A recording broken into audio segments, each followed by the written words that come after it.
الحمد لله وكفى وسلام على عباده الذين اصطفى أما بعد فأعوذ بالله من الشيطان الرجيم بسم الله الرحمن الرحيم من عمل صالحا من ذكر أو أنثى وهو مؤمن فلنحيينه حياة طيبة وَلَنَجْزِيَنَّهُمْ أَجْرَهُمْ بِأَحْسَنِ مَا كَانُوا يَعْمَلُونَ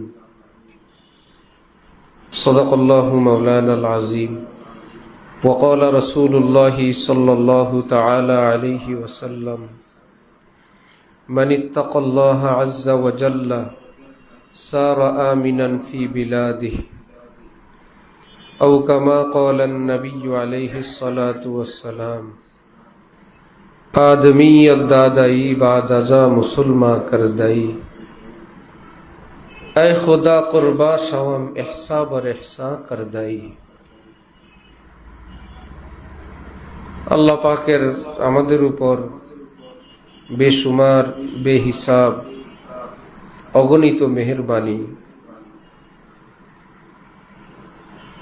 এক আল্লাহওয়ালা বুজুর্গ বলেন, হে আল্লাহ, আপনি প্রথমে মানুষ বানাইলেন, পরে আবার মুসলমানও বানাইলেন। আদমিয়ত দাদাই বাদাজা মুসলমান কর দাই। নিজের পক্ষ থেকে আপনি আমাদেরকে মানুষ বানাইলেন।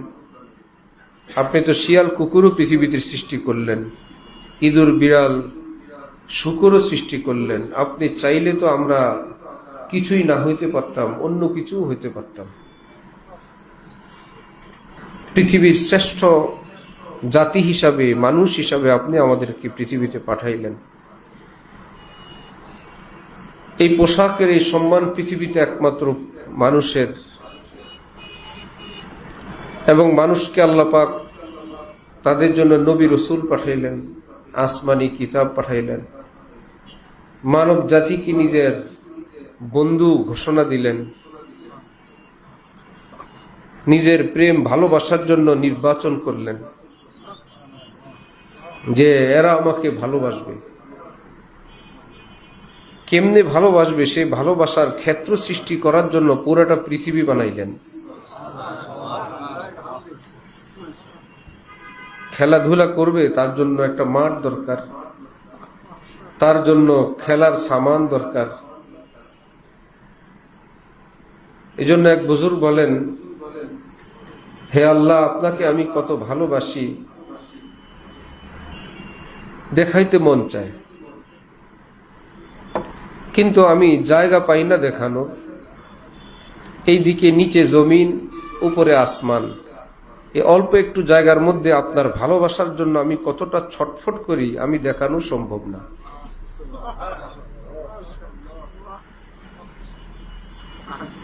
दिखाते हम तुम्हें अपने तड़पने का मजा, लेकिन जो आलम बेफलक होता। হে আল্লাহ, তোমাকে কত ভালোবাসি, যদি এই পৃথিবীতে আসমান না থাকতো, আর যদি নিচে জমিন না থাকতো, তাহলে জায়গাটা আরেকটু বড় হইতো। মুরগি, দেশি মুরগি, মোরগ বিশেষ করে জবাই করে দিলে কতটা লাভ মারে। ঢাকনা দেয়, সে এসে ঢাকনার মধ্যে বাড়ি খায়। তার মানে ঢাকনা যদি না থাকতো সে আরো অনেক উপরে উঠতো। সে তো ব্যথাই ছটফট করে। ওই বুজুর্গ বলেন, আমি আপনার জন্য কতটা ব্যথিত, আমার মনে কতটা ব্যথা, আমারও ছটফট করতে মন চায়। ওটাকে মুরগে বিসমিল বলে, কাটা মোরগ। আমিও তো ছটফট করতে চাই, কিন্তু জায়গা পাই না। ব্যথার তুলনায়, ব্যথার সামনে এই পৃথিবীর এই বিশাল শূন্য, এটা আমার কাছে বড় ছোট্ট মনে হয়, কারণ ব্যথার মাত্রা প্রচন্ড। হৃদয় লালাও গুল পর্দায় মাহুয়া अंजुम, जहां जहां भी वो छुपे हैं अजीब आलम है। এক বুজুর্গ বলেন, আল্লাহ, আপনি আপনার রূপ, লাবণ্য, সৌন্দর্য, আপনার জামাল আপনি লুকানোর চেষ্টা করছেন, কি দিয়ে? চাঁদ দিয়ে, তারকা দিয়ে, সূর্য দিয়ে, ফুল দিয়ে ঢাকতে চেষ্টা করছিলেন। যেগুলো দিয়ে নিজেকে ঢাকতে চাইলেন সেগুলা নিজেই সুন্দর হয়ে গেছে।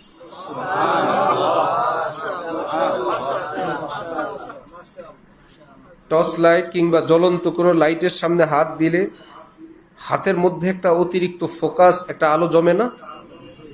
লাইটের সামনে দিলে মনে হয় লাল হয়ে গেছে। কি ব্যাপার? যে আমার হাতের নিচে কোনো লাইট আছে, এই জন্য আমার হাত লাল দেখা যায়। ওই বুজুর্গ বলেন, সূর্য এত জ্বলে কেন? সূর্যের পিছনে আমার আল্লাহর নূর আছে। ফুল এত সুন্দর কেন? ফুল দিয়ে আল্লাহ নিজেকে ঢাকতে চাইছেন, ফুল নিজেই সুন্দর হয়ে গেছে। রেদায়ে লালাউ গুল, পর্দায়ে মাহু আঞ্জুম। ফুল দিয়ে, চাঁদ তারকা দিয়ে আপনি চাদর দিয়ে ঢাকতে চাইছেন। জাহাं জাহাं ভি ও ছুপে হ্যাঁ, যেখানে আপনি লুকায়িত, আজীব আলম হ্যাঁ, সেটাই সুন্দর হয়ে যায়। আরেক বুজুর্গ বলেন, শুননি আমি গোলাপের জন্য কেন সবাই এত পাগল? শুনলাম রসুল সাল্লাল্লাহু আলাইহি ওয়াসাল্লামের ঘাম মুবারকের ফয়েজ বরকত আছে গোলাপ ফুলের মধ্যে, এই জন্য গোলাপের এত ঘ্রাণ। ভাই সেটা যেমনই হোক কথা, কিন্তু এটা তো সত্য যে রব্বুল আলামিনের হাতের পরশে গোলাপ এত সুন্দর। এক বুজুর্গ বলেন যে আল্লাহ, যে তোমার হাতের পরশে যদি গোলাপ এত কোমল হয়, এত স্নিগ্ধ হয়, এত খুশবুদার হয়, তুমি জানি কত সুন্দর। আল্লাহ। আরেক আল্লাহওয়ালা বুজুর্গ বলেন, আই হ্যাঁ খবর পাও মে মেহেন্দি লাগি হ্যাঁ ওয়া। খবর আসছে আল্লাহ পাক নাকি প্রস্তুত হয়ে আছেন নিজেকে দেখানোর জন্য, আমাদের সঙ্গে দেখা দিবেন, এই জন্য একদম সব নিয়ে রেডি। তাও কতটা? আল্লাহু জামিলুন, ভীষণ সুন্দরভাবে প্রস্তুত। যেই সৌন্দর্য পৃথিবীতে আর কিছুই নেই। জান্নাতীরা একবার দেখে ৭০,০০০ বছর বেহুশ হয়ে পড়ে থাকবে। কি দেখলাম? পুরা জান্নাত আলোতে নূরে ঝলমলা ঝলমলা হয়ে যাবে। ফাইন্নার রব্বা কদ আশরাফা আলাইহিম। কি ব্যাপার? পুরা জান্নাতীরা নিজ নিজ জান্নাত থেকে এত আলো, এত সুন্দর, এত ফোকাস, এত নূর, তাকায় দেখবে উপরে আল্লাহ পাক তাদের দিকে তাকায় আছেন।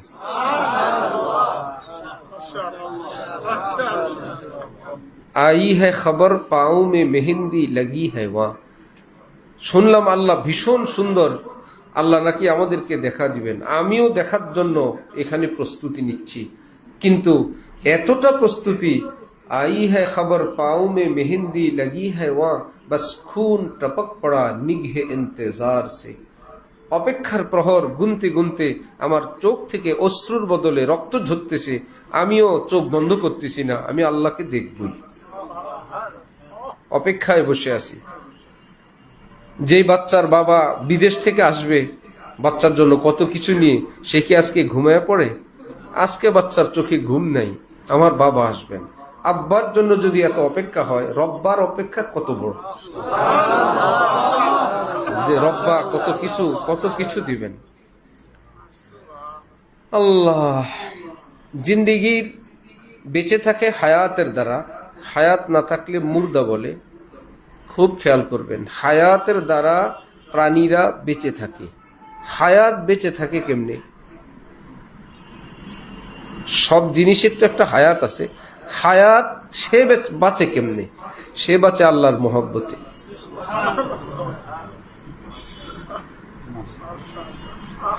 সেই ইমানে। এই জন্য শাহ ওলিউল্লাহ মুহাদ্দিস দেহলভী বলছেন, যাদের মধ্যে ইমান নাই, আল্লাহর মহব্বত নাই, এগুলো মুর্দা। যাদেরকে মুর্দা বলছেন, কোরআন শরীফ আল্লাহ বলছেন এরা মুর্দা। আমরা দেখি এরা জিন্দা, নড়ে চড়ে খায় লয়। মুর্দা কেমনে হইল?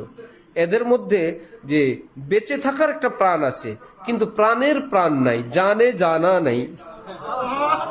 জান আছে, জানে জানা, জানের জান নাই। বলে না তুমি আমার জানের জান, তুমি আমার জান বলো, তুমি আমার জান বলো। বলেন না, জান তো আমারটা আমার কাছে আছেই, আমার জান আমার কাছে, আমার জানের জান তুমি। তাহলে আসলে জানের জান কে? আল্লাহ। সুবহানাল্লাহ। আমার জান, আপনার জান নিয়ে আমরা বেঁচে আছি। আমার জান বেঁচে আছে কাকে নিয়ে? আল্লাহকে নিয়ে। এই জন্যই কোরআনে পাক আল্লাহ পাক বলছেন যে যাদের মধ্যে আমার প্রেম আছে, ঈমান আছে, আমার ভালোবাসা আছে, এরা জিন্দা। যেগুলো ঈমান নাই, আমার প্রেম নাই, ভালোবাসা নাই, এরা মুর্দা। মানে আসল জায়গায় এরা মুর্দা। জিন্দিগির মজা আল্লাহর। সেই জানের জান যদি খুশি থাকে, जो उनकी खुशी है वो मेरी भी खुशी है, जा दिल तुझे छोड़ा कि जिधर वो है उधर हम। যে মানুষের জীবনের লক্ষ্য এমন, আমার আল্লাহ যেভাবে খুশি আমিও সেভাবে খুশি। আমার আল্লাহ আমাকে যদি ডাল রুটি খাওয়ায় খুশি থাকেন, আমি এতে খুশি। একে বলে রেজা বিল কাজা। কি বলে? রেজা বিল কাজা। আল্লাহ যদি বাদশাহীর মসনদে বসায় দেন, খুশি। আল্লাহ যদি একদম মিসকিন বানায় রাখেন, ঠিক আছে। বলবে মিসকিন বানানোর উপর তো আমরা খুশি না। সেই খুশি না, এটা হলো তবান, স্বভাবগতভাবে কষ্ট হয়। যেমন কারো বাচ্চার ইন্তেকাল হয়ে গেল, সে কি খুশি? স্বভাবগতভাবে তার চোখে পানি না, কিন্তু ফয়সালাটা কি দুনিয়ার কারণ? আল্লাহর। আল্লাহর ফয়সালার উপর সে রাজি। আল্লাহর ফয়সালায় রাজি। আল্লাহ আপনার ফয়সালা আমি রাজি। এখানে খুশি হইতে বলে নেই, রাজি, সম্মত। আল্লাহর ফয়সালা আমি সম্মত। হযরত ইব্রাহিম আলাইহিস সালাম মুসলিম জাতির পিতা। ওনার বাবা আজর, হাদিসে পাকে আছে কিয়ামতের দিন হযরত ইব্রাহিম আলাইহিস সালামের সামনে বাবাকে জাহান্নামে ফেলা হবে চিরদিনের জন্য। জাহান্নামে নিক্ষেপ করা হবে। এই কথা কি উনি খুশি? কিন্তু আল্লাহ পাকের ফয়সালার উপর কি অভিযোগ আছে না রাজি?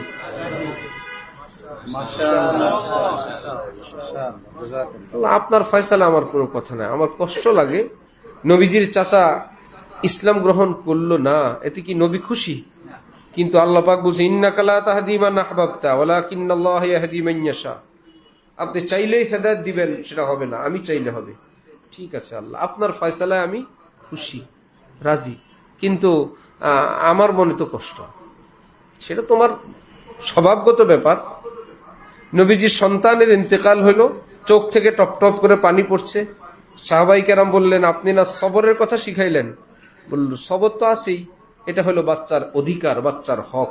তার সঙ্গে আমার যে সম্পর্ক, সেটার সেই তার বেদনার এবং তার দূরত্বের বিচ্ছেদের একটা বেদনার কারণে অন্তরে পিতা হিসেবে যে কষ্ট, সে চোখের পানি। আল্লাহর ফয়সালায় আমি রাজি।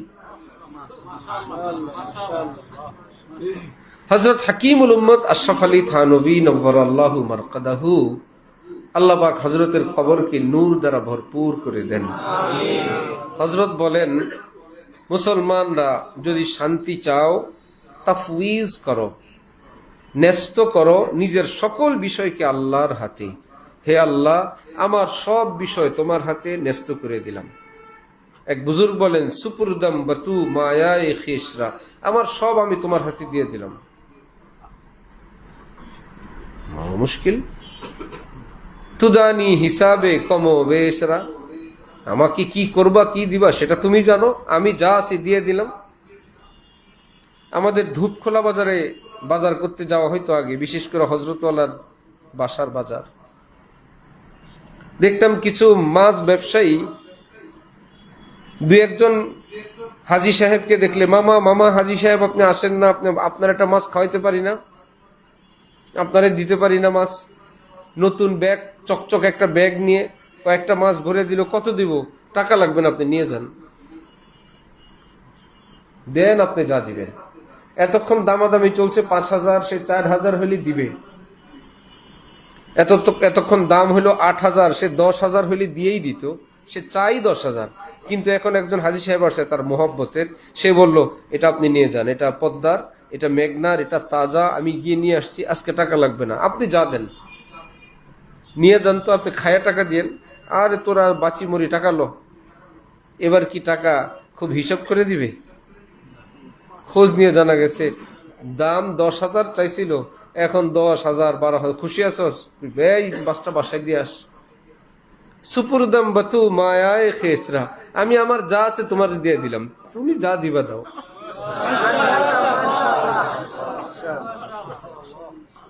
এক আল্লাহওয়ালা বুজুর্গ বলেন, আল্লাহ আমাকে জিজ্ঞাসা করছেন তুমি কি চাও? আমি বলছি আমি চাই উরিদ আল্লাহ উরিদা, আমি এটা চাই যে আমি কিছু চাইবো না। উরিদ আল্লাহ উরিদ, আমি চাই এটাই যে আমি কিছু চাইবো না, এটাই আমার চাওয়া। মুশকিল, সুবহানাল্লাহ। পরে তিনি বলেন, আল্লাহ এমন দেওয়া দিছেন আমাকে যেটা পৃথিবীর চাহনেওয়ালারা এতটা পাই নাই, আমি না চায়া যা পাইছি। তাফওয়িজ, আল্লাহ পাকের কাছে সুপুর্দ করা। আমরা কি চেষ্টা করব না? চেষ্টা করব, গাছ লাগাবো, পানি দিব, যত্ন করব, কিন্তু ফল কতটুক হবে, কি হবে, সেটা আমাদের হাতে ফয়সালা না। কার হাতে? চেষ্টা করব আমার ঘর বাড়ি এমন হোক, আমার বাচ্চা এমন হোক, আমার স্বামী এমন হোক, স্ত্রী এমন হোক, আত্মীয় এমন হোক, তারপরে যা হয়েছে ঠিক আছে আল্লাহ। এত বড় ব্যবসায়ী হব, হইল এত, আচ্ছা ঠিক আছে। সিদ্ধান্তটা নিজের হাতে না, সিদ্ধান্ত, চূড়ান্ত সিদ্ধান্ত কার হাতে? চাওয়া আমার হাতে, আপত্তি নেই। চেষ্টা আমার হাতে, আপত্তি নেই। ফয়সালা কার হাতে? এর নাম ন্যস্ত করা। সুপুরদাম বাতু মায়ায় খেসরা, আমি আমারই দিয়ে দিলাম তোমাকে, আমাকেই নিয়ে যাও। তুদানি হিসাবে কমো বেশরা, কম দিবা বেশ দিবা সেটা তুমি জানো। হযরত থানবী বলেন, ব্যক্তি জীবনে, পারিবারিক জীবনে, সামাজিক জীবনে, দুনিয়ার জীবনে শান্তির মূল হইল এই। ঢাকার একজন আলেম, তার সন্তান মাদ্রাসায় পড়ে, তিনি নিজে বললেন, আমি শুনলাম, বলল এক এক জামাতে কিতাব 5-6 সেট দিতে হয়। এক ক্লাসে 1 সেট কিতাবে ক্লাস শেষ, তাকে দিতে হয় একই কিতাব, বই পুস্তক। এই জামাত দিছে এই সেট, 2 দিন পর, 1 সপ্তাহ পর কই হারাই গেছে। শুধু খেলাধুলা আর অমনোযোগী, যত রকমের দোয়া, চেষ্টা, তদবির, শাসন, শাস্তি, সব কাজ হয় না। সে তার মতোই। তিনি বললেন, তারপর আমি দোয়া শুরু করলাম, আল্লাহর একদিন বললাম, আল্লাহ আমার যা ছিল আমি তো সব করছি, এবার তোমার হাওলা। সিরাতুল আউলিয়া কিতাবেও আছে এক বুজুর্গের কথা, নিজের সন্তানকে আল্লাহর হাওলা করে বলছেন, আমি যা পারি সে তো তুমি দেখলা, আমারটা আমি সারেন্ডার করলাম, তোমার হাওলা করে দিলাম। বলেন যে আর পরের দিন থেকে ছেলে পড়ালেখা আরম্ভ করে দিচ্ছে। সেই ছেলে আলেম হয়েছে, বর্তমান এক মাদ্রাসার উস্তাদ, এক মাদ্রাসার শিক্ষক। চেষ্টা করব, কিন্তু আল্লাহ পাক যা করেন তার উপর খুশি থাকা। হযরত থানবী বলেন, সব অশান্তির মূল তাজভিজ, নিজে চূড়ান্ত ফয়সালা করা। আমার স্ত্রী 5 ফুট 5 ইঞ্চি হবে, এসা হবে, তেসা হবে, দুনিয়ার হুর হবে। একটু 19-20 হইল, এবার আনবো না, আমি তো এরকম চাই নাই, আমি তো এরকম চাই নাই, আমি তো এমনটা করার ইচ্ছা ছিল না। এই অশান্তি শুরু। স্ত্রী ভাবলো আমার স্বামী হবে হ্যান্ডসাম, দুনিয়ার শ্রেষ্ঠ শিক্ষিত, দুনিয়ার সবচেয়ে বড় লোক, ফু দিলে গেট খুলে যাবে, ফু দিলে খাট অটোমেটিক হয়ে যাবে, ইশারা দিলে রান্না হয়ে চলে আসবে। এরকম একটা ছেলের সঙ্গে আমার বিয়ে হওয়ার আশা ছিল। এমনটা তো হলো না। এখানে রান্না বান্না করতে হয়, মশলা বাটতে হয়, বিছানার চাদর উঠাইতে হয়, মশারি টানাইতে হয়, গুছাইতে হয়, হান্ডি পাতিল রোজানা। আমার ছোট ছেলে হুমায়ুন খাইতে চাই না, আজকে 2 দিন যাবৎ হঠাৎ খাইতে বসে জিজ্ঞেস করে, বাবা এই দুনিয়াতে খাওয়া ছাড়া কি আর কিছু নাই? প্রতিদিনই খাওয়া, প্রতিদিন 2-3 বেলা খাওয়া, এটাই একটা তার কাছে বড় কষ্ট। আমি বললাম আছে, হয়তো খাওয়া খাবা, না হলে মায়ের খাবা। একটা খাওয়া লাগবে, যেটা তোমার পছন্দ। হয়তো খাবার দাবার খাও, না হইলে মায়ের খাও। এখন মারে বলে, মা খাওয়া ছাড়া কি দুনিয়ায় কিছু নাই? তো মা বোনদের কিছু এরকম প্রতিদিনের ডিউটি আছে, বাচ্চা নিয়ে হোক, ঘর নিয়ে হোক, সংসার নিয়ে হোক। আর যদি এটাকে নিজের মাথার উপর বোঝা নেয়, তাহলে কাজও করলো, কষ্টও করলো। এটাকে আপনায় নেয়, নিজের বানায় নেয়, এটা আমার কাজ, এটা আমার কর্ম, আমার দায়িত্ব। আর এর সঙ্গে যদি একটু দিনদারি হয়, পর্দা হয়, আল্লাহর মোহব্বত হয়, কাজের শুরুতে বিসমিল্লাহ হয়, সকালে একটু নামাজ হয়, কোরআন তেলাওয়াত হয়, ফুর্তিতে ফুর্তিতেই কাজ শেষ। কখন কাজ শেষ করব? আর কাজ টার্গেট না, টার্গেট হলো জোহরের আগে সব কমপ্লিট করে গোসল টোসল, আজান দিলেই নামাজ। জোহরের আগে আমার সব শেষ, ঘর গুছানো শেষ, পরিষ্কার পরিচ্ছন্নতা শেষ, বাচ্চা কাচ্চাদের গোসল শেষ, বিকালের জন্য কি করব সেটার প্রাথমিক পর্যায়ে সব প্রস্তুতি শেষ। জলদি জলদি, হ্যাঁ গোসল হয়ে গেছে, এবার নামাজ পড়ো। সকালে একটু তেলাওয়াত করছে, ইশরাক পড়ছে, 2-4 রাকাত পড়ছে। এজন্য এক বুজুর্গ বলছেন, যে আসান করলো তো হয় ইশক আসান। পৃথিবীতে যদি সহজ মনে করো, তাহলে সবচেয়ে সহজ আল্লাহর মোহব্বত।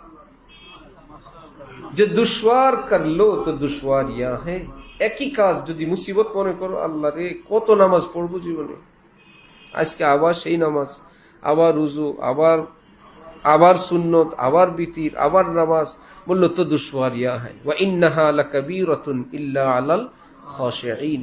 আল্লাহ পাক বলেন, নামাজ ভীষণ ভারী, বোঝা পাহাড়ের মতন, কিন্তু যারা আমার ভয় পায় আর আমার প্রেমিক, তাদের কাছে এটা বোঝা না। তাদের কাছে রাসূল সাল্লাল্লাহু আলাইহি ওয়াসাল্লাম বলেন, জুইলাত কুররাতু আইনি ফিস সালাহ। নামাজ পড়লে আমার চোখ ঠান্ডা হয়, বুকও ঠান্ডা হয়। যার জন্য তিনি সেজদায় পড়ে আসেন তো আসেনি এত লম্বা। আম্মিজান হযরত আয়েশা রাদিয়াল্লাহু তাআলা আনহা তিনি বলেন, আমার সন্দেহ হইল নবীজি কি দুনিয়াতে আছেন না বিদায় নিয়ে গেছেন, সেজদার মধ্যেই কি চলে গেলেন কিনা। কখনো পায়ের আঙ্গুলে ধরে দেখেন না হালকা হালকা গরম আছে, কখনো মাথায় হাত দিয়ে দেখতেন নবীজি কি দুনিয়ার থেকে চলেই গেলেন কিনা। বলেন যে না, দেখলাম আছে। ওনার কাছে কি সেজদাটা অনেক ভারী ছিল না মজার ছিল?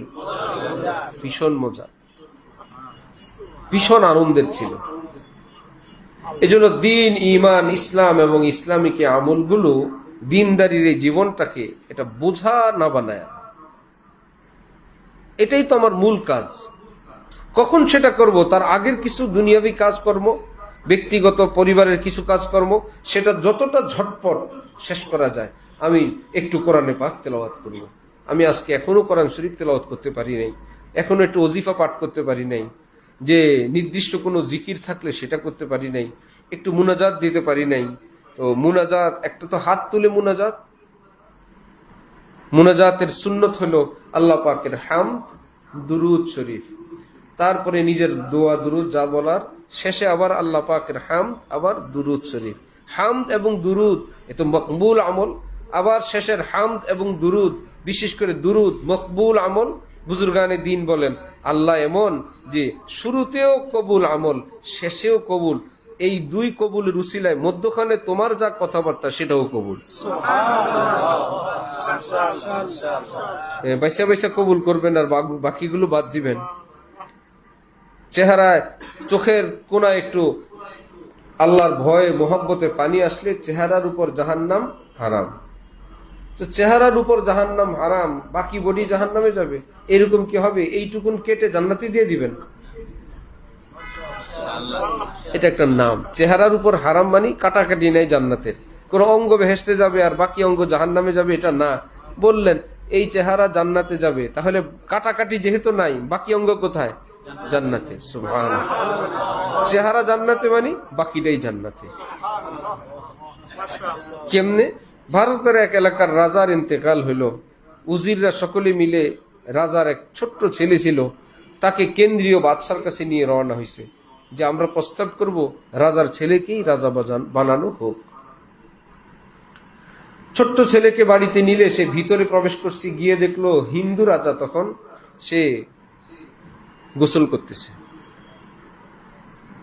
বললো এদিকে আসো। ছোট্ট ছেলেকে দুই বাজুতে ধরে এখানে আসার আগে রাস্তায় উজিররা তাকে কিছু প্রশ্ন উত্তর শিখাইল। যদি তোমাকে রাজা এই প্রশ্ন করে এই জবাব দিবা, এই প্রশ্ন করলে এই জবাব দিবে। একদম রাজ দরবারের কাছাকাছি এসে হঠাৎ সে প্রশ্ন করলো, আপনারা যা শিখাইলেন এর বাইরে যদি কিছু জিজ্ঞাসা করে, এই উত্তর কি দিবে? এক উজির বলল, যেই ছেলের মাথায় এমন কথা আসতে পারে সময় মতন এই ছেলে জবাবও দিতে পারবে। চলো, আল্লাহ ভরসা। প্রশ্ন যেহেতু মাথায় আসছে, উত্তর আসবে।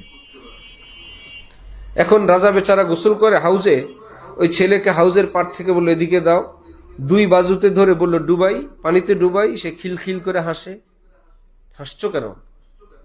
বলল জাহাপনাত, বললো আপনি তোমাকে ডুবানোর কথা বলতেছি, তুমি হাসো।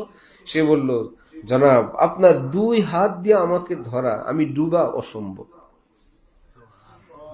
আমার তো বিশ্বাস এক আঙ্গুল যদি বাদশা ধরা থাকেন আমি ডুবতে পারি না, আর সেখানে আপনি দুই হাত দিয়ে আমার দুই বাজুতে ধরে রাখছেন, আমি ডুবে যাব, এটা অসম্ভব। এই জন্য আমি হাসতেছি।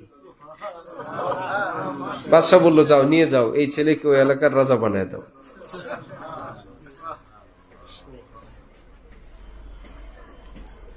তো এক বাদশার উপর যদি একটা ছেলের এতটা আস্থা হয়, তাহলে আল্লাহর উপরে মুমিনের আস্থা কত, যে আল্লাহ চেহারায় যদি আপনার রহমতের হাত থাকে তাহলে আমার পুরো বডি মুক্তি পেয়ে যাবে। আপনার রহমতের হাত যদি চেহারার উপর থাকে, বাকি দেহ আমার জ্বলে যাবে, আল্লাহ এটা অসম্ভব, এটা আমি ভাবতে পারি না। এই জন্য ফুকাহায়ে কেরাম মুহাদ্দিসিনরা বলছেন, এক অঙ্গ জান্নাতি নিতে পারলে হয়েছে, এটাই বাকিগুলোকে টাইনা নিয়ে যাবে। কারণ জান্নাতে কাটাকাটি নেই, পিস পিস জান্নাতে যাবে এমন সিস্টেম নেই। আল্লাহ, তাহলে রেজা বিল কাজা মনে আছে? আল্লাহ পাকের ফয়সালায় খুশ থাকা। কারণ দুনিয়া এমন, দুনিয়া শব্দটা আসছে দুনুবুন থেকে অথবা দানাআত থেকে। দুনুবুন অর্থ নিকট, আখিরাত যেহেতু দূরে, দুনিয়া যেহেতু নিকটে, এই হিসাবে দুনিয়াকে দুনিয়া বলে। অথবা দুনিয়া আসছে দানাআত থেকে, নিচুতা, তাহলে তো আরো বেশি। দুনিয়ার মধ্যে যত নিচুতা, যত অকৃতজ্ঞতা, যত প্রকারের ফাঁকিবাজি, এই দুনিয়ার বৈশিষ্ট্য। যদি বলেন যে না ফাঁকিবাজি তো নাই, এক স্বামী স্ত্রী ঝগড়া হয়েছে, এখন স্ত্রী বলল আমাকে তালাক দিয়ে দাও, ঠিক আছে তালাক দিয়ে দিব। এবার স্ত্রী বলল আমার যেমন আনছিল আমার বাপের বাড়ি থেকে তেমন ফিরিয়ে দাও, পারবে? আবার এক স্ত্রী বিয়ে বসছে জেন্টলম্যানের কাছে, সে জেন্টলম্যান দাড়ি দুড়ি রাখছে, একটু অতিমাত্রায় সুফি দরবেশ হয়ে গেছে। স্ত্রী এখন বলে আমি তো তোমার কাছে বিয়ে বসিনি, আমি যার কাছে বসছিলাম সেই লোকটা কই? এইরকম কোন দরবেশের কাছে আমি বিয়ে বসি নাই, আমি যে হ্যান্ডসাম একটা হিরোর কাছে বিয়ে বসছিলাম, আমার সেই হিরো কই? এই যে চেঞ্জ হয়ে গেল, এটাই একটা দুনিয়ার একটা বৈশিষ্ট্য। চোখের সামনে মনে হচ্ছে না আমার মতন থাকবে না, আমি থাকতে পারবো না, অপরজন থাকবে কিভাবে? ওদিক থেকে মনের চাহিদা, সে বুড়ো হয় না, মন সে বুড়ো হয় না, দেহ বুড়ো হয়, বরং মন আরো স্পেশালিস্ট হয়, ডক্টর হয় দুনিয়া সম্পর্কে। যত দিন যায় আরো বেশি পিএইচডি হয় তার দুনিয়া সম্পর্কে, দুনিয়ার সমস্ত বস্তু সম্পর্কে তার আরো পিএইচডি হওয়ার কারণে মনের চাহিদা, এই দুনিয়ার প্রতি লোভ আরো বাড়ে। যার জন্য কোনো জোয়ান মানুষের যদি ডেলি একটা ট্যাবলেট 30 দিনে 30টা লাগে, এতে দেখবেন 15-20টা কিনলেই 30 দিন চলে যায়। কোন মানুষের? জোয়ান মানুষের। ডাক্তার বলছে ডেলি একটা করে খাবেন, তাহলে 30টা লাগবে না, 20টা কিনলে দেখবেন ইনশাল্লাহ 1 মাস যাওয়ার পরেও 2-4টা ট্যাবলেট আছে, মাঝে মাঝে বাদ যায়। আর যদি সেই মানুষটা বুড়া হন, বয়স্ক হন, নারী হোক আর পুরুষ হোক, এক ট্যাবলেটও বাদ যাবে না, 30 দিনে ঠিক 30টাই লাগবে।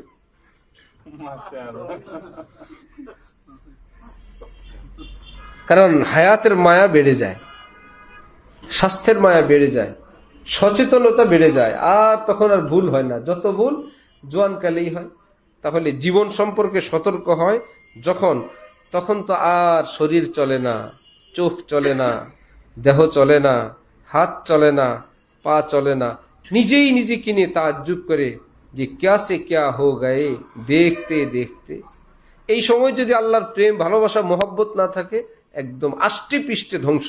আর যদি আল্লাহর মোহাব্বত থাকে, তখন এই ভাঙ্গাচুরা বডি তাকে আটকাইতে পারে না, সে হরদম আল্লাহর মোহাব্বতে বিভোর থাকে, সবসময় আল্লাহর মোহাব্বতে ডুবা থাকে।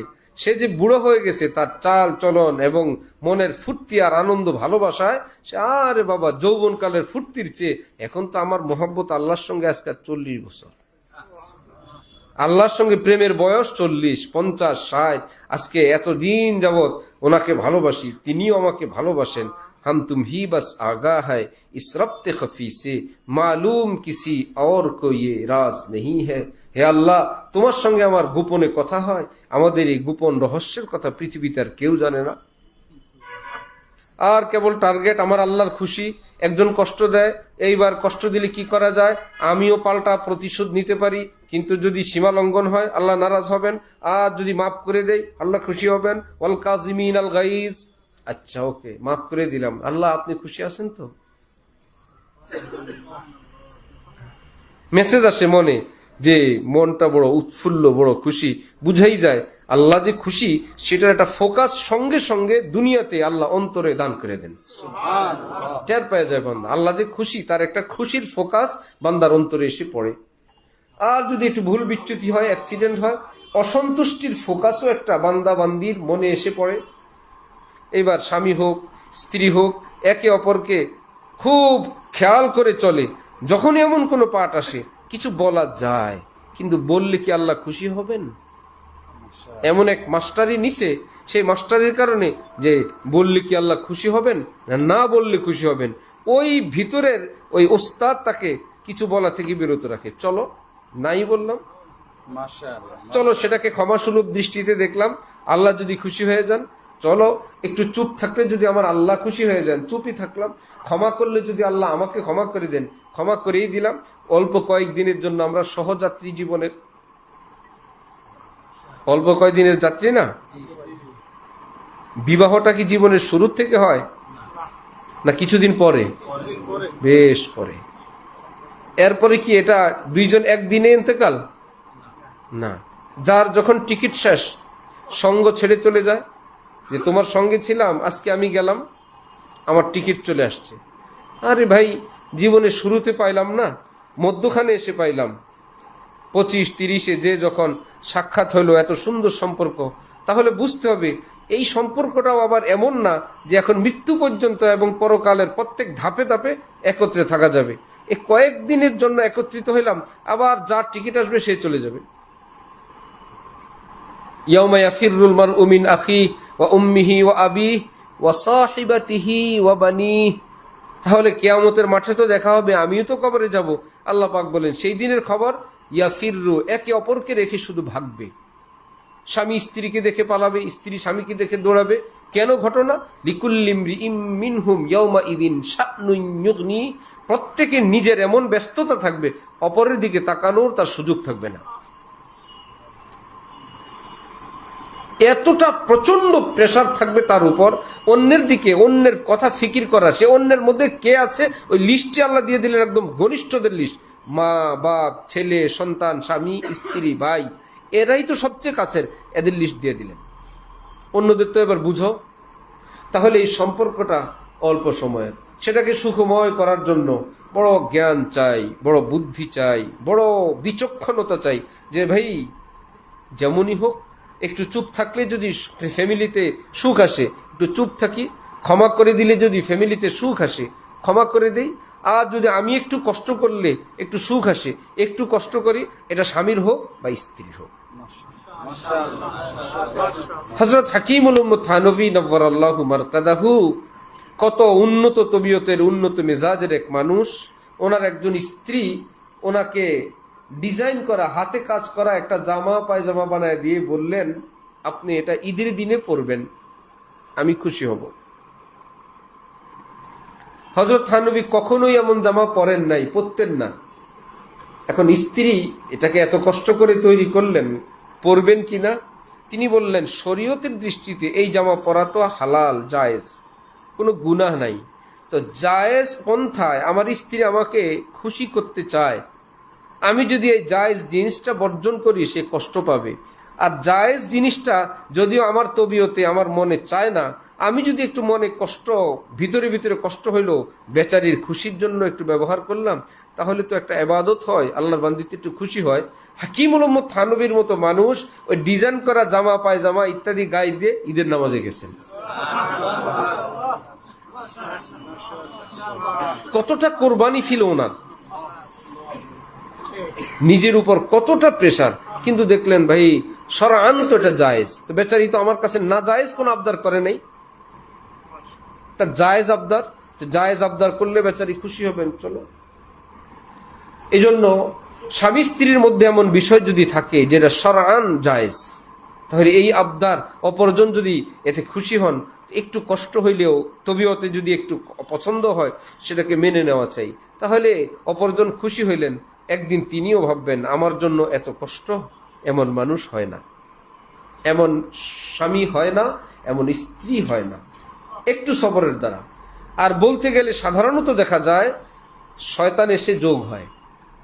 এই জন্যই তো রাগের সময় আউযুবিল্লাহি মিনাশ শাইতানির রাজিম পড়তে হয়, যেন মিস্টার আসতে না পারে। এমনি আগুন, তার মধ্যে যদি কেরোসিন হয়, আগুন যা ছিল তাই থাকবেন, আরো বাড়বে। এই জন্য রাগ উঠলেই ইবলিস এসে উপস্থিত হয়, সেই রাগটাকে একটু তেল দিয়ে আগুন দিয়ে আর একটু বাড়ায়, বাড়ানোর পর এইবার যা ইচ্ছা তা যেতে যেতে যেতে যেতে 1 2 3 পর্যন্ত চলে যায়। সেই 1 2 3 যদি মুখে নাও বলে হুঙ্কার পর্যন্ত যায়, বলবো 1 2 3, আর মা বোনরাও বলে এক্ষণ বলো, অথবা নিজেই ঘোষণা দেয় আমি থাকবো না, আমি এই ঘর করব না, ইত্যাদি ইত্যাদি। অথচ জানা গেল ঘটনা অত বড় ছিল না। একজন চুপ থাকলে অথবা একজন যদি বুদ্ধিমানের পরিচয় দিতেন, তাহলে পরিস্থিতি এত দূর পর্যন্ত গড়ায় না। একটু চুপ থাকলে, একটু সবর করলে, একটু মেনে নিলে, সেটার যথাযথ উত্তম সুরাহা কিভাবে করা যায় সেটাও মাথায় রাখা চাই। কেউ ভুল করুক, ভুল চলতে থাকুক, এই আলোচনার উদ্দেশ্য তো সেটা না, কিভাবে করা যায়। এজন্য আমার একজন খুব কাছের আত্মীয়, আমার এক ফুফু, সহজ ভাষা আপন ফুফু, ওনার স্বামী জেনারেল শিক্ষিত। এই জেনারেল শিক্ষিত লোকটাকে পায়জামা পাঞ্জাবি পরাবেন। আমরা ছোটবেলা থেকেই দেখতাম ছোট্ট বাবুদেরকে মানুষ যেরকম কপালে, পিঠে, মাথায় হাত বুলায়, আমরা গেলে আমার ফুফার মাথায় ফুফু হাত বুলাইতেন। আপনি কবে থেকে পায়জামা পাঞ্জাবি পরবেন বলেন?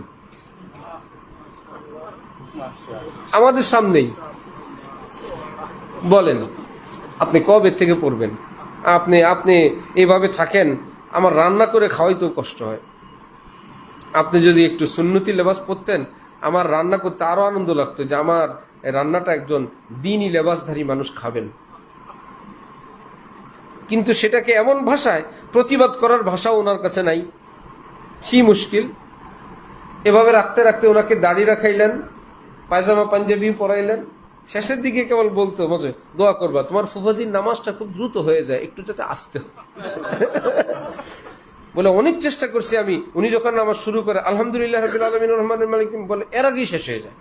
কোন মেশিনে পড়ে আল্লাহই জানে। ওনার সামনেই বলতো, আর উনি কেবল মুসকে মুসকে হাসেন আর বলেন যে এত এত সুবহান রাব্বিয়াল আলা আজিম কিভাবে শেষ করে দোয়া করে। তো স্ত্রীর এই মোহাব্বত শুধু এই মুখ দিয়ে হবে? সারাদিন যদি স্বামীর পছন্দের কাজ না করে, এত রসালু কথা কি মুখে আসে? সারাদিন স্বামীর জন্য, স্বামীর পরিবারের জন্য, স্বামীর মায়ের জন্য, বাচ্চাদের জন্য এতটা করছে, বিকালবেলা সন্ধ্যাবেলায় তার এই আবদারটা স্বামী যে ফেলে দিবে সে অবস্থা নাই।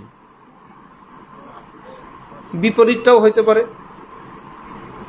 যে একজন স্ত্রী যে কবে আমার স্ত্রীকে আমি বোরকা পরা অবস্থায় দেখব। হ্যাঁ, আলেমদের স্ত্রীরা তাদের সঙ্গে বের হন তো মাথা থেকে পা পর্যন্ত বোরকায় আবৃত। আমি সেই গর্বের সময় আমার কবে আসবে যে আমার সঙ্গের মানুষটাও এরকম বোরকা পরা থাকবে, আমার কাছে কত ভালো লাগবে, আমি সে অপেক্ষায় আছি। সেটা কখন বলা যাবে? দুপুরে ঝগড়া করে বিকাল বেলায়? তাকে খুশি করার পরেই তো, তার কাজে হেল্প করার পরেই তো, তাকে একটু ভালো কিছু খাওয়ানোর পরেই তো, একটু পিজা বার্গার একটু সিদ্ধ ডিম দু একদিন খাওয়ানোর পরেই তো।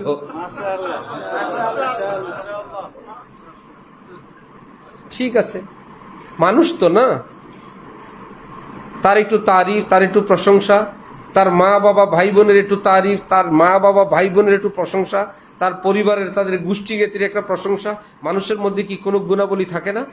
কারো পরিবারের কোনো বৈশিষ্ট্য থাকে না? সেটা আলোচনা করেন, যেটা আছে সেটার আলোচনা করেন। তারপরে আপনার প্রস্তাব দেন যে কবে আমরা ভোর রাতে উঠবো, তুমি এক জায়নামাজে তাহাজ্জুদ পড়বা, আমি আরেক জায়নামাজে। যেদিন এটা হবে সেদিন এই পুরস্কার। তাহলে গরমা গরমিও হয়, আবার নরমেও হয়। আর হাদিসে পাকে আছে ইন্নাল লুতফা ইয়াতি বিমা লা ইয়াতি বিহিল উনফ। নম্রতা এত বড় বড় কাজ উদ্ধার করে নিয়ে আসা যায় নম্রতার দ্বারা, কঠোরতার দ্বারা সেটা হয় না। নরমে আদায় করা যায়। এই জন্য স্বামী স্ত্রী একে অপরের সঙ্গে সম্পর্কটা সেই মাত্রার যে কিভাবে সে খুশি।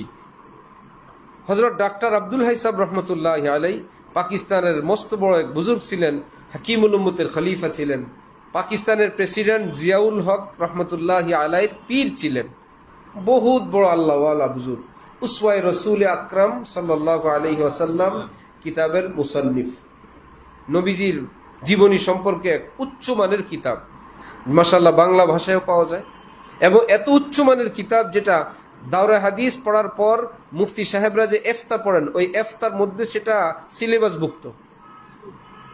মাওলানা হওয়ার পরে এফতা বিভাগের মধ্যে সিলেবাসভুক্ত এই কিতাব বিভিন্ন মাদ্রাসায়, যে নবীজির এই পবিত্র জীবনী পড়ো।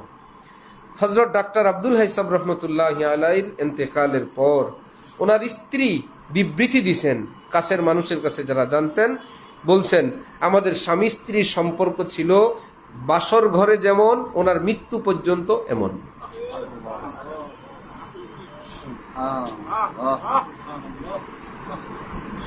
এটা কি একার গুণে হয়? হযরত আনাস রাদিয়াল্লাহু তাআলা তিনি বলেন, আমি নবীজির 10 বছর খেদমত করলাম, কোনদিন নবীজি আমাকে এই কথা বলেন নাই আমার নবী এত ভালো, এটা কেন করলা, এটা কেন করলা না, আমার নবীজি জীবনে একবারও বলেন নাই। তিনি নবীজির তারিফ করছেন, আমার নবীজি এত ভালো। মুহাদ্দিসিনরা বলে, নবীজি এত ভালো, তুমি কি ভালো না? তুমি যদি ভালো না হইতা, নবীজি তো নবী, ওনার সামনে নাজায়েজ কথা বললে উনি তো চুপ থাকা জায়েজ ছিল না। তুমি কেবল ভুল করেই গেছো, আর নবীজি কিছু বলেন নাই, এটা তো ওনার জন্য জায়েজ ছিল না, কারণ উনি দেখে চুপ থাকবেন এটা ওনার জন্য নিষেধ। তার মানে তোমার সারাটা জীবন তুমি নবীজির সামনে থাকছই এমন, নবীজির এমন কিছু বলতেই হয়নি। তাহলে উনি তারিফ করছেন রাসূলুল্লাহ সাল্লাল্লাহু আলাইহি ওয়াসাল্লামের, আমার নবী এত ভালো, এত ভালো। ওয়াহ সুবহানাল্লাহ।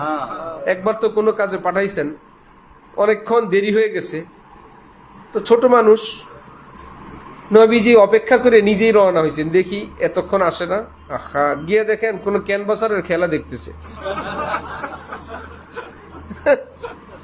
ক্যানভাসারের কোনো মজা এরকম কোনো কিছু। পিছন দিক থেকে নবীজি হযরত আনাস রাদিয়াল্লাহু তাআলা আনহুর চোখ চেপে ধরছেন। কে ধরলো? বাচ্চারা ধরে না, এটা তো সেই যুগেও ছিল, নবীজি ধরছেন। সুবহানাল্লাহ। এই সুন্নত আদায় করে চাই, একদিন স্ত্রীর ধরেন, স্ত্রী সুখ পাইলে স্বামীকে ধরেন। আচ্ছা, তিনি বলেন আমি তো কে কিন্তু দেখলাম এত তুলতুলে হাত, সুবহানাল্লাহ, রেশমের চেয়ে তুলতুলে, এত খুশবুদার, বেশি টানাটানি করিনি, আর একটু ধরে রাখো। তখন তো আমি বুঝছি নরম কোমলতা এবং এত সুন্দর ঘ্রাণ। এই কিছুক্ষণ পর ছেড়ে দিয়ে তাকাইলে দেখি রাসূলুল্লাহ সাল্লাল্লাহু আলাইহি ওয়াসাল্লাম। কিচ্ছু বললেন না, বললেন যাও নাই? আমি বললাম জি এখন যাচ্ছি। শরীরে কোনো বিষয় ছিল না যেটা ওনাকে কিছু বলা দরকার। তাহলে তার কত বড়, নবীজির কত বড় উন্নত আখলাক ছিল, আর সাহাবী কত বড় উন্নত আখলাকওয়ালা ছিলেন। এই জন্য স্বামী স্ত্রী সবাই কেবল চায় উনি আমার সঙ্গে ভালো ব্যবহার করুক, সবার উনি। স্বামী চায় স্ত্রী, স্ত্রী চায় স্বামী, বউ চায় শাশুড়ি, শাশুড়ি চায় বউ। খুব ফাইন। সবাই চায় কেবল ওই দিক থেকে শুরু হোক, তারপরে এই দিক থেকে একটু পাল্টায় যদি দেই, শুরুটা আমার থেকে হোক। শুরুটা কার থেকে? তাহলে দেখবেন অনেক কিছুই কন্ট্রোলে চলে আসছে। আর যদি অপর দিক থেকে সে এটা করে না এই জন্য আমি করি না, এটা করে না এটা করি না, তাহলে শেষ। এরকম মানুষ ফ্যামিলি খুব কম আছে যে যথাযথ দায়িত্ব এবং কর্তব্য পালন করার পর, স্বচ্ছ সুন্দর সম্পর্ক রাখার পর, নিজের উদারতা এবং মহব্বত সতর্কতা সবটা রাখার পর, এবং বিশেষ করে দ্বীনের উপর পূর্ণ চলার পর, বিশেষ করে এটা দিনদার পরহেজগার, কালো হোক বেটে হোক অসুন্দর হোক, যেই নারীর মধ্যে দ্বীন আছে, পর্দা আছে এবং স্বামীর প্রতি শ্রদ্ধাবোধ আছে, সেই স্বামীর চোখে আর কোনো দিন থাকে না আমার স্ত্রী কালো বেটে কিংবা এমন তেমন। সে মনে করে পৃথিবীর সেরা রত্ন আমার ঘরে থাকে। ছোটবেলায় আমার বড় খালার বাসায় যেতাম, সেখানে একটা আয়নার মধ্যে বাঁধানো ছিল, রূপে ভুলে আঁখি গুণে ভুলে মন। রূপে ভুলে আঁখি গুণে ভুলে মন, এই কথা চিরদিন রাখিও স্মরণ। আয়নার মধ্যে বাঁধানো থাকতো না আগের যুগে, সে গ্রামের মানুষরা বুঝবেন। রূপে ভুলে আঁখি গুণে ভুলে মন, এই কথা চিরদিন রাখিও স্মরণ। রূপের প্রশংসা করে অতি অল্পক্ষণ, গুণের প্রশংসা করে হলেও মরণ। যেটা আমার হাতে নাই সেটা নিয়ে কেন? হ্যাঁ, আমি আমার যোগ্যতা দেখাই। একই অর্থ স্বামীর মধ্যেও থাকতে পারে। স্ত্রী যদি স্বামীর ব্যাপারে দিনদারির ক্ষেত্রে শতভাগ নিশ্চিত, তাকওয়ার ব্যাপারে, হালাল হারামের ব্যাপারে, মানবতা এবং সুন্দর ভাষার ব্যাপারে স্ত্রী ঢোল পিটাবে, ওনার মতো মানুষ হয় না। এক আলেম বাংলাদেশের, তার স্ত্রী কোন এক বুজুর্গের কাছে তার স্বামীর কথা বলতে গিয়ে বলতেছিলেন যে মুফতি সাহেব রহমতুল্লাহি আলাই,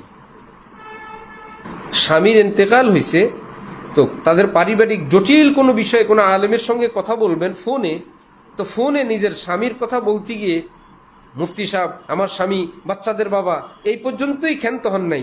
বললেন মুফতি সাহেব রহমতুল্লাহি আলাই তো এরকম ছিলেন, এটা করতেন।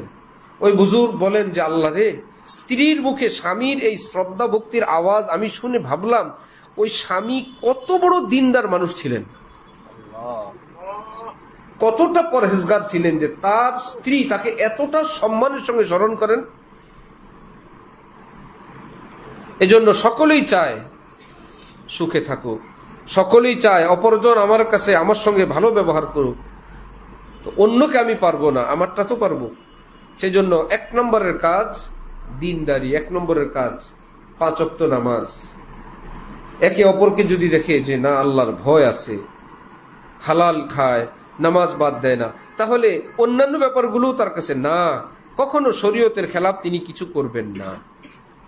আর যদি ঘরের ভিতরে দেখলো যে আমাদের বাইরে তো ভালো ভালো, ঘরে তো নামাজ পড়ে না, সুন্নত পড়ে না, বিতির পড়ে না, কথাবার্তার ঠিক নাই, মোবাইলের মধ্যে খেয়ানত করে, ইত্যাদি ইত্যাদি, এইবার অবিশ্বাস এবং অনাস্থা এখানে বাসা বাঁধলো যে না, যতই মানুষ ভালো বলুক আমি তো জানি সে কতটা ভালো।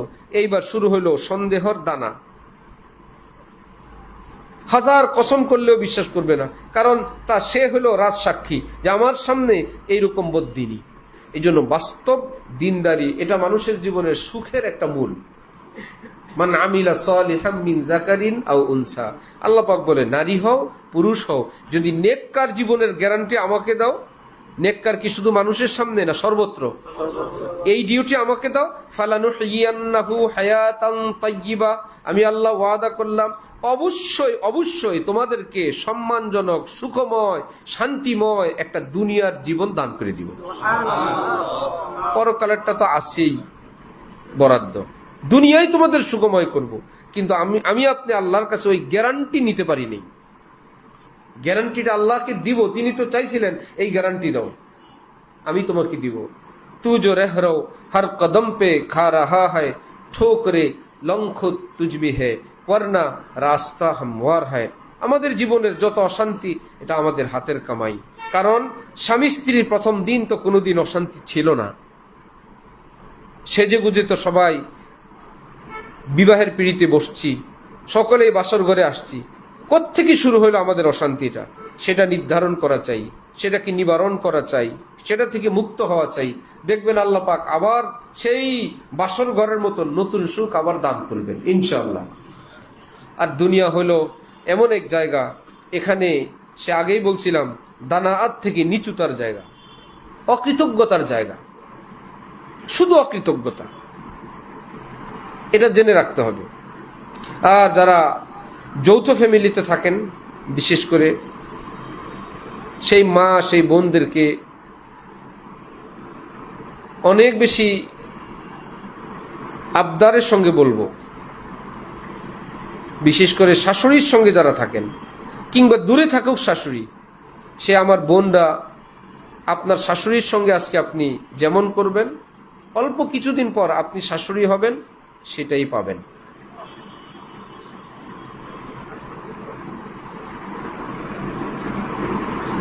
হযরতওয়ালা আমার শায়েখ এক আলেম এসে ওনার কাছে বিবাহের পরামর্শ করলেন। তো হযরত বললেন, তোমার মা কেমন বউ চায় তোমার? বললেন, আমার ভাইয়া তো বিবাহ করে আলাদা থাকেন, তো মা চাচ্ছেন এই বউটা নিয়ে মা থাকবেন, মায়ের সাথে থাকবে আর আমার বোনদের সঙ্গে একটু মিলেমিশে থাকবে। সব ছেলের মায়েদের এটাই চাওয়া, যে আমার বোনদের সঙ্গে মিলেমিশে থাকবে, আমার মায়ের সঙ্গে মেয়ের মতন থাকবে। আমার সামনের ঘটনা, হযরতওয়ালা জিজ্ঞাসা করলেন, তোমার মা কি তোমার দাদির সঙ্গে থাকছিলেন? তোমার ফুফুদের সঙ্গে মিলেমিশে থাকছিলেন? সে বলল, জি না। তার মানে নিজে যখন বধূ ছিল, বউ ছিল, তখন নিজের শাশুড়ির সঙ্গে মিলে থাকতে পারে নাই, নিজের ননদদেরকে বোন বানিয়ে থাকতে পারে নাই। এখন আবার আজকে নিজের ছেলের বধূ যে আসবে, এটাই আমাদেরকে শেষ করছে। আমি এখন আমার অপরজনের দায়িত্ব যদি পালন করি, আমার শাশুড়ির, যেদিন আমি শাশুড়ি হব সেদিন আল্লাহ পাক আমাকে সেই রকম বউ দিবেন। 19-20 হতে পারে। শুধু সামনে এবং ডিউটির শ্রদ্ধা না, ডিউটির খেদমত না, মনে প্রাণে। আজকে আমি ননদ, আজকে আমার ভাবি আছে, 2 দিন পর আমিও কারো ভাবি হব। ভাবি হওয়া মানে বউ হওয়া, তাহলে কয়দিন পরে আমি মা হব, কয়দিন পরে শাশুড়ি হব। প্রত্যেকটা পার্টি নিজের উপর দিয়ে আসবে, একটার পর একটা, একটার পর একটা। সেই নিজের দায়িত্ব যখন পালন করব, ইনশাআল্লাহ সময় মতন অপর দায়িত্বটাও আল্লাহ পাক পালন করাই দিবেন। হাকিমুল উম্মত হযরত থানভী লিখছেন, কোন এক ছেলে তার বাবার গলায় গামছা লাগিয়ে টানা হেঁচড়া করতে করতে বাড়ির বাহির পর্যন্ত নিয়ে গেছে।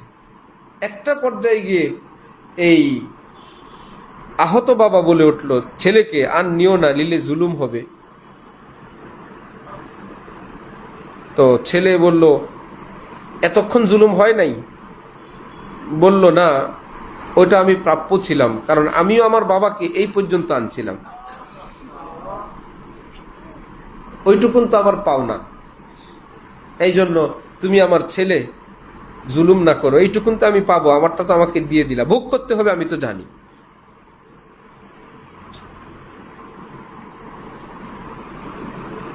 এক সাহাবী তার বাবার সম্পর্কে নালিশ করতে আসলে চূড়ান্ত পর্যায়ে, যে বাবা এটা চান সেটা চান, মা এটা চান সেটা চান। মা বাবা সন্তানের কাছে চাইবে না তো কার কাছে চাইবে? 100 বার চাইবে না তো কার কাছে চাইবে? এখানে লজ্জা কিসের মা বাবার? ছোটবেলায় তো মা বাবার কাছে আমরা লজ্জা করি নেই, যা মনে আসছে সব চাইছি। ওনাদের সাধ্য সামর্থ্য ছিল, দিছেন, না হলে আমাদেরকে বুঝাইতেন। রব্বির হামহুমা কামা রব্বায়ানি সগীরা। আল্লাহ ছোটবেলায় আমাকে যেভাবে লালন পালন করছেন, আমার মা বাবাকে আপনি সেভাবে লালন পালন করেন। তার মানে চেঞ্জ হয়ে গেল, মা বাবা বড় হইল, তারা বাবুর পাটে চলে গেল, সন্তান যেন বাবা মায়ের পাটে চলে গেল। এবার বয়স্ক মা বাবা অনেক কিছুই চাইবে বাবুর মতন, অবুঝের মতন। তাহলে ছোটবেলায় তোমাকে ধমক দেয় নাই, তোমাকে পিটায় নাই, সাধ্য সামর্থ্য মতো দিছেন, না হলে তোমাকে সরি বলছেন, আজ বা কাল বলছেন। আজকে সেই মা বাবার যাদের অবদান বিন্দু বিন্দু রক্তে রক্তে, সেই মা বাবা আজকে একটা কিছু বললে হয়তো ছেলে সহ্য হয় না, অথবা ছেলের বিবির সহ্য হয় না। এই অসহ্যটা এটা দিন না, এটা সুন্নত না, এটা নুরানি আমল না, এটা আমার আপনাকে ইবলিস এসে অসুন্দর এবং ধ্বংসাত্মক পথে আগায় দিচ্ছে। স্বামী তার মা বাবার করবে, এই পথে যদি সুখ চায় কোন স্ত্রী, তাহলে স্বামীকে ওই পথে আগায় দিবে, 100 বার মা বাবার খেদমত করবে, বরং আগায় দিবে। মা বাবার সঙ্গে দেখা হয় না অনেক দিন, চলেন দেখা করে আসি। আম্মার জন্য কিছু পাঠানো দরকার, আম্মার জন্য ঔষধের কি অবস্থা, ওনাকে ডাক্তার দেখানো দরকার। আপনি থাকবেন এই পাটে, দেখবেন ঘরে সুখ কিভাবে আসে। যে ঈদে আমাদের জন্য হলো, মায়ের জন্য কিছু হইল না, আমার ননদদের জন্য কিছু হইল না, ভাইদের জন্য কিছু হইল না। এই জন্য এক বেচারা বলছেন, সাধারণত বাচ্চারা নানার ভক্ত হয়, নানির ভক্ত হয়, মামা মামির ভক্ত হয়, কিন্তু খালার ভক্ত হয়, খালাতো ভাই বোনের ভক্ত হয়, চাচা চাচি, চাচাতো ভাই, ফুফাতো ভাইদের ভক্ত হয় না। এটার হেড অফিস হইল ঘর। সারাদিন বদনাম শুনতে থাকে ঘরে, চাচাও খারাপ, চাচিও খারাপ, ফুফাও খারাপ, ফুফিও খারাপ, সবচেয়ে ভালো খালা, সবচেয়ে ভালো মামা, সবচেয়ে ভালো দাদি নানি, সবচেয়ে ভালো নানা। ওই শুনতে শুনতে বাচ্চাদের মনটাও দিক যায়। এই জন্য এমনটাও না করা চাই যে আল্লাহ পাক তো আছেন, এই পুরুষ মানুষটা ছোট্টবেলায় তার স্ত্রী তো তাকে লালন পালন করে নেই। হাজারো স্মৃতি, হাজারো কোরবানি, অনেক চোখের পানি, অনেক রাত জেগে থাকা, অনেক ডাক্তারের কাছে দৌড়াইতে থাকা, এই সব স্মৃতি মা বাবার। এই জন্য একজন বধূ এসে সেই ছেলেটাকে একদম ফুললি তার কন্ট্রোলে নিবে, এটা সেই মা বাবা যেমন চান না, আপনার সন্তান হইলে আপনিও চাইবেন না। এবার সেই সাহাবী তার বাবার নামে নালিশ, যে আমার মা বাবা আমাকে এসা তেসা করেন, অনেক চায় অনেক। শেষ পর্যায়ে বিস্তারিত হাদিসের শেষ, নবীজি তার জামার কলারে ধরলেন, টান দিয়ে এনে তার বাবার সামনে ফেললেন, আর বললেন, আন্তা ওয়া মালুকা লি আবিকা, তোমার বাবা তোমার কিছু মাল চায়, আরে মিয়া তুমি মাথা থেকে পা পর্যন্ত তোমার যাবতীয় সম্পদ সব তোমার বাবার, তুমি না শুধু, সমস্ত মাল তোমার বাবার।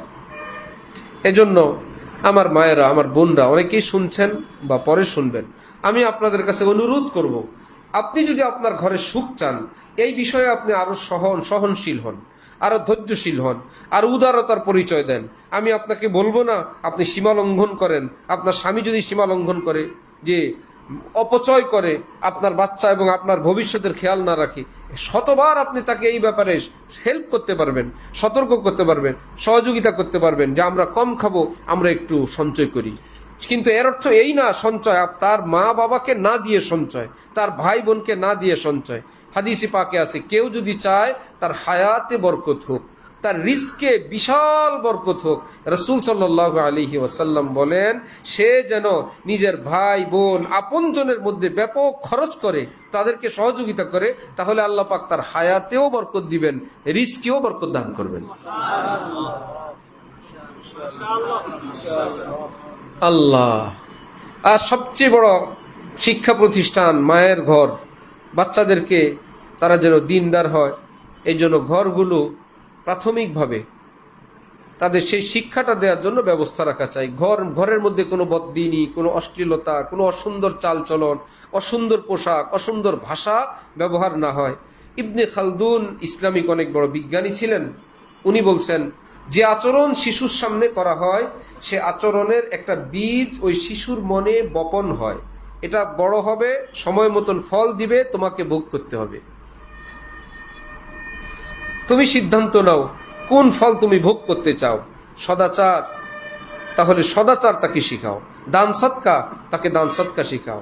পরের প্রশংসা, সেটা শিখাও। যারা সমালোচনা করেন তাদের ঘরের ছোট্ট ছোট্ট বাচ্চারাও সমালোচনা করে, ট্রেনিং পেয়ে যায়। আর যদি না সমালোচনা করে গুনাহ, আমাদের আত্মীয়, আমাদের গেস্ট, আমাদের আপনজন, তারা আমাদের ব্লাডের, আমাদের রক্তের, আমাদের অনেক আপন, হোক গরিব, হোক অশিক্ষিত, হোক একটু 19-20, আমাদের মেহমান তারা, মেহমানকে সম্মান করতে হবে। খবরদার এমন ভাষা কখনো বলবে না, ওই বাচ্চারা জীবনে আর বলবে না। সব আমাদের মতন না, সব একরকম না, আমরাও আবার অনেকের উপযুক্ত না। এজন্য আমরা আত্মীয়, আমরা এই দুনিয়ায় আসছি, কয়েকদিন মিলেমিশে থাকবো, আর মূল কাজ বন্দিগি করব, মূল কাজ আল্লাহর খুশির ব্যস্ততা নিয়ে থাকবো ইনশাআল্লাহ তাআলা। দুনিয়াও সুখর হবে, পারিবারিক জীবন, আত্মীয়তার সম্পর্ক সব সুন্দর হবে। আল্লাহ আমাদেরকে তৌফিক দান করেন। একটা হাদিসে পাক পড়ি আর তর্জমা করি। রাসূল বলেন, সিলমান কতাআক, যে আত্মীয় তোমার সঙ্গে সম্পর্ক ছিন্ন করে ফেলে, তুমি তার সঙ্গে সম্পর্ক স্থাপন করো, রক্ষা করো না। আত্মীয়তার সম্পর্ক রক্ষা করা না, ছিন্ন করে ফেলছে অপরজন, তুমি স্থাপন করো। আমরা কি করি? আমরা প্রতিশোধ নেই, সে রাখে নাই আমরাও রাখবো না, সে বিচ্ছিন্ন হয়ে গেছে আমরাও বিচ্ছিন্ন, ইত্যাদি ইত্যাদি। নবীজি বলেন, একদম বিচ্ছিন্ন করে ফেলছে যে তুমি আমার উম্মত না, তাহলে তুমি আগায় যাও। বড় এক বুজুর্গ আলেম, তার আপন কোন আত্মীয় ভাগিনা, সে বেচারা কোনো কারণে বিগড়ে গেছে এতটা যে মামা আলেম বুজুর্গ, তার হাজার হাজার মুরিদ, দেখতেও পারে না, সমালোচনা করে। মাঝে মাঝেই মামা ওই ভাগিনার জন্য হাদিয়া পাঠাইতেন লোক মারফতে, ওই ভাগিনা ফেরত দিয়ে দিতেন। লোকেরা বলল, আপনার হাদিয়া, আপনার মতন ব্যক্তির হাদিয়া ফেরত দেয়, তাহলে আপনি বললেন, ভাই সিলমান কতাক, নবীজি তো বলছেন আত্মীয়তার সম্পর্ক জোড়ায় রাখতে। আমি আমার চেষ্টা করি, আমি তো চেষ্টা করতেছি, আল্লাহ তো দেখতেছেন, সেটা সে রাখবে না রাখবে তার। একদিন ফেরত দিলে আমরা দ্বিতীয়বার তো প্রশ্নই আসে না। বদনাম করলে তো না, তিনি বলেন আমার দায়িত্ব, আমি পাঠাবো, সে আমার আত্মীয়, সে আমার ভাগিনা।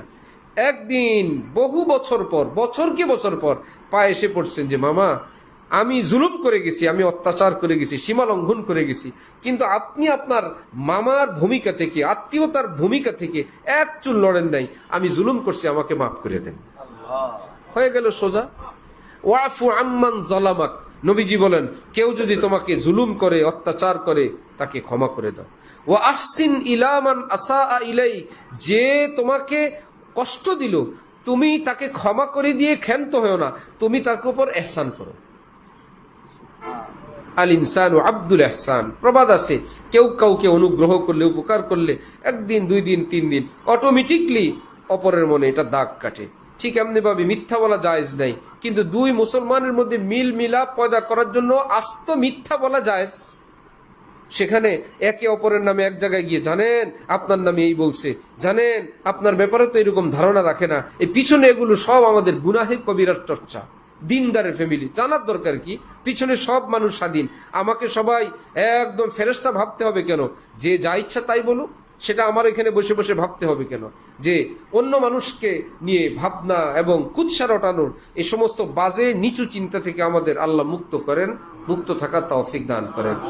হযরত ইমাম বুখারী রাহমাতুল্লাহি আলাইহি ইলমের এত উচ্চ স্তর পর্যন্ত পৌঁছার পিছনে একটা বড় কারণ হইল, তিনি বলেন, মা গিবতু মুনযু সামিরতু আন্নাল গীবাতা হারাম, যেই দিন থেকে শুনলাম গীবত করা হারাম, আবার গীবত করলে আমার নেকিগুলো যার গীবত করলাম তার কাছে চলে যাবে, আহা, আমি সেদিন থেকে আর গীবত করি নাই। আমার নেকি আমি কাউকে কেন দিব? এই জন্য আল্লাহওয়ালা বুজুর্গ মজা করে বলেন, যদি গীবত করাই লাগে, আর নিজের বাবার করো, ভাইয়ের করো, কারণ তোমার নেকিগুলো কমপক্ষে ঘরে থাক, অন্য কেউ না পাক, ভাই বেরাদারের করো, তাহলে নেকিগুলো তবু তো দূরে গেল না, কাছের গেল। খামাখা নিজের কষ্টের এত সব আমল আরেকজনকে দিয়ে দিব। এই জন্য নিজের জবানটাকে কন্ট্রোল রাখা চাই। মুখ আছে তো বলতে চাইলে হাজার কথা বলা যায়, মুখটে কন্ট্রোলে রাখি। আমলিকা আলাইকা লিসানাক। আল্লাহ আমাদেরকে তৌফিক দান করেন এবং বেশি বেশি আল্লাহ পাকের কাছে কান্নাকাটি করার তৌফিক দান করেন এবং দুনিয়া যতটুকু আছে এর উপর খুশ থাকি। হ্যাঁ, হালাল ভাবে, সম্মানজনক ভাবে আল্লাহ আরো দেন, আরো বরকত দেন। চেষ্টা করি, ফিকির করি, সঞ্চয় করি। বিশেষ করে মা বোন যদি ঘরের একটু খরচের ক্ষেত্রে একটু মিতব্যয়ী হন, ওই ঘরে বরকত হয়। আর অল্প একটু যদি অপচয়কারী হন, বেখেয়ালি হন, অনেক বেবরকতি হয়ে যায়। এই বিষয়ে মা বোনরা নিজের স্বামীর আয় এবং রোজগারের প্রতি খেয়াল রেখে তাকে সহযোগিতা করবেন, তার সামনে চাহিদা পেশ করবেন। আল্লাহ পাক আমাদের সকলকে তৌফিক দেন, কবুল করেন। ওয়া আখির দাওয়ানা আনিল হামদুলিল্লাহি রাব্বিল আলামিন।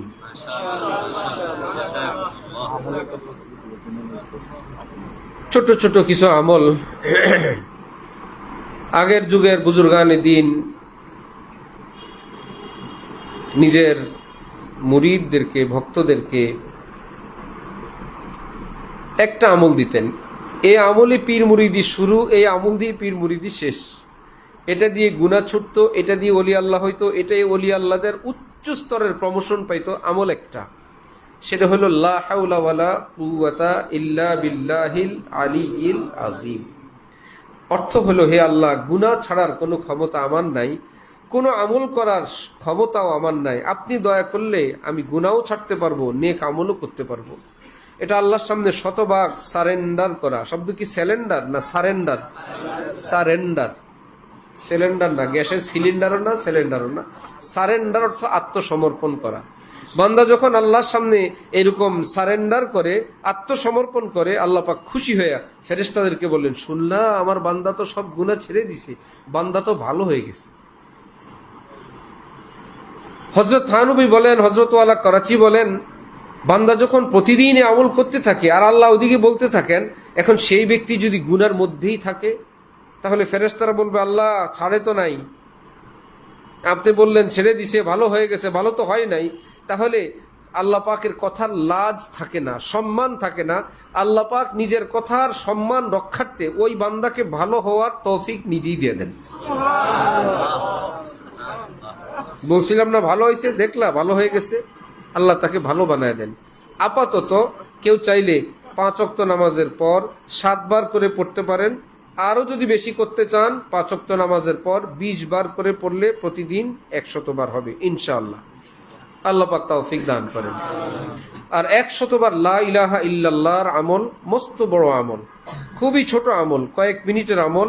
রাসূল সাল্লাল্লাহু আলাইহি ওয়াসাল্লাম এরশাদ করেন, 7 আসমান 7 জমিন মধ্যখানের সবকিছু, এই বিশাল বড় এভারেস্ট পাহাড় সহ যত বড় পাহাড় এবং যত সাগর মহাসাগর, সবটাকে এক পাল্লায়, শুধু লা ইলাহা ইল্লাল্লাহ এক পাল্লা রাখলে কালিমার পাল্লা ভারী হয়ে যাবে। এত ভারী, এত পাওয়ারফুল এই কালেমা। 100 বার যদি কেউ রোজানা পড়তে থাকেন, হাদিসে পাকের ভাষ্য অনুযায়ী কিয়ামতের দিন তার চেহারা পূর্ণিমার চাঁদের মতো নূরে ঝলমল ঝলমল করবে। এই ছোট্ট একটা আমল, এটাও চালু রাখি। আরেকটা আমল, ফজরের পরে এবং মাগরিবের পরে 3 বার কুল হু আল্লাহ বিসমিল্লাহ সহ, প্রথম 3 বার কুল হু আল্লাহ পড়ে নিবেন, তারপরে বিসমিল্লাহ সহ 3 বার কুল আউযু বিরাব্বিল ফালাক, তারপরে কুল আউযু বিরাব্বিন নাস 3 বার।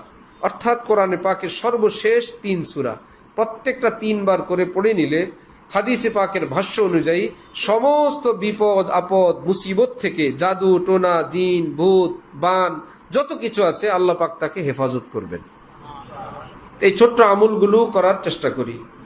আর দুরূদ শরীফ সকালে 10 বার, সন্ধ্যা বেলায় 10 বার। আল্লাহ আমাদের সকলকে তৌফিক দেন, কবুল করেন। ওয়া আখিরু দাওয়ানা আলহামদুলিল্লাহি রাব্বিল আলামিন। দুরূদ শরীফ পড়েন। আল্লাহুম্মা সাল্লি আলা আলহামদুলিল্লাহি রাব্বিল আলামিন ওয়াস সালাতু ওয়াস সালামু আলা রাসূলিহিল কারীম। ربنا ظلمنا أنفسنا وإن لم تغفر لنا وترحمنا لنكونن من الخاسرين. ربنا آتنا في الدنيا حسنة وفي الآخرة حسنة وقنا عذاب النار.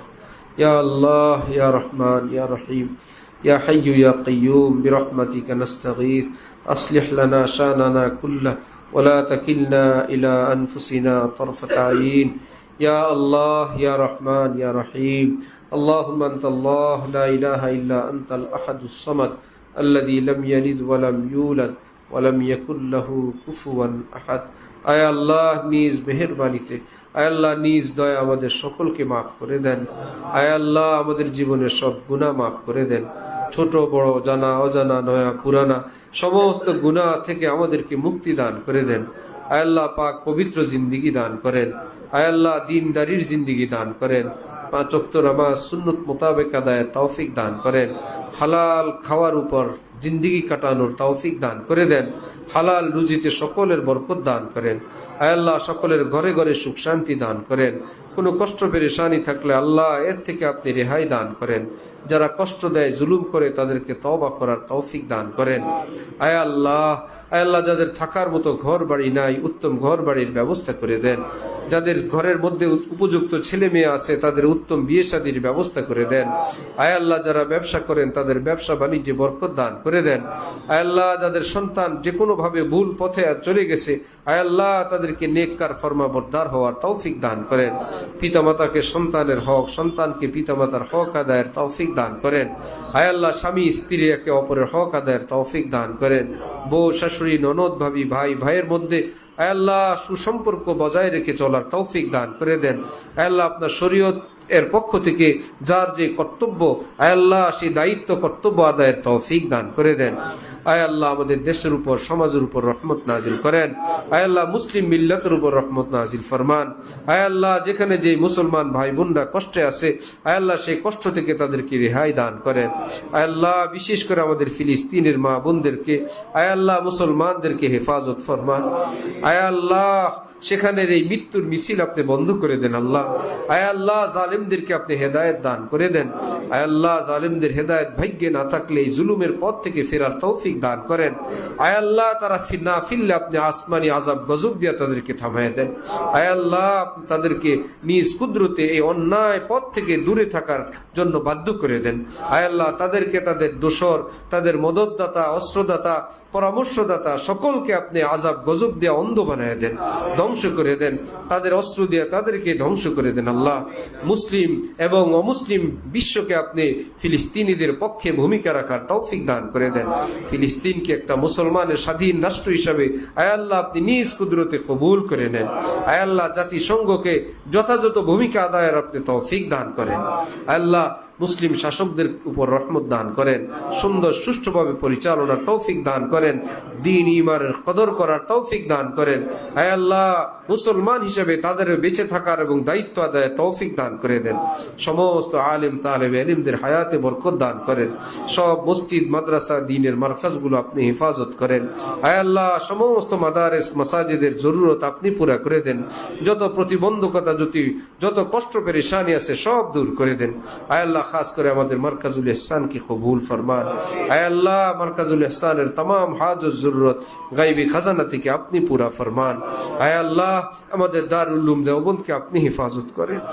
আয় আল্লাহ আমাদের দারুল উলুম করাচি, দারুল উলুম সাহারানপুরকে কবুল ফরমান। আল্লাহ আমার শেখ দামত বরকাতুহুমের জামিয়া হাকিমুল উম্মতকে কবুল ফরমান।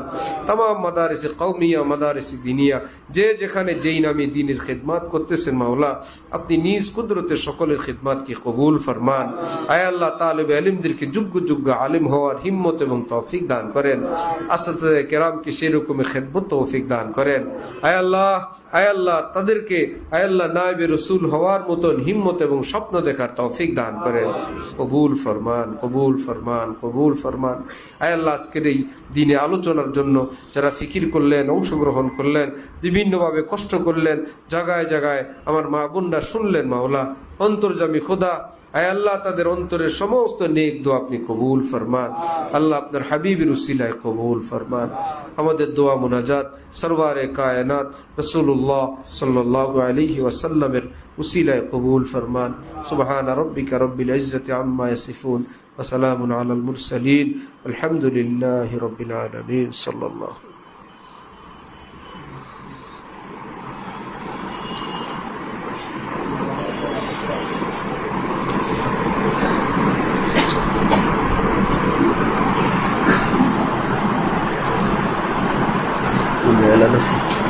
থেকে যারা আসছে সবাই এই তো যারা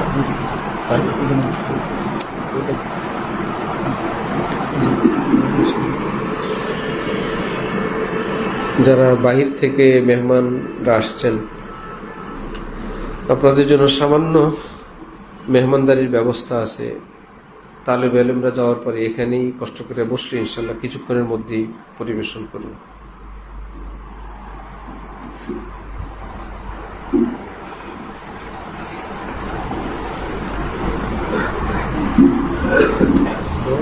আমাদের কিতাব বিভাগের নাহবিবির উপরে যে সকল তালেব ইলম ভাইরা আছেন আপনারা একটু এখানে অপেক্ষা করেন।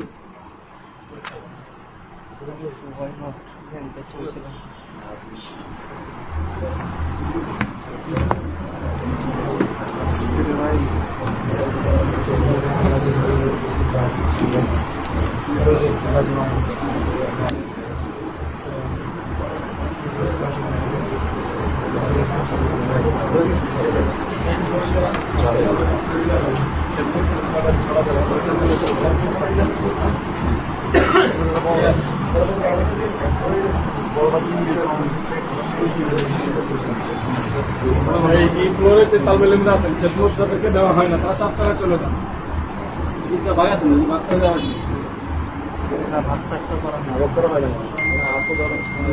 তো বললেন তোমরা থেকে উপরে থেকে যারা আছেন একটু এখানে বসেন বড় সত্তা আছে যারা বড় সত্তা সবাই বসেন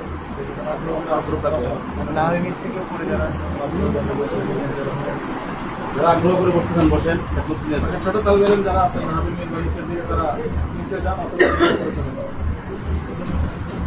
আর খাওয়া গেছে আপনাদের? খাওয়া খেয়েছেন?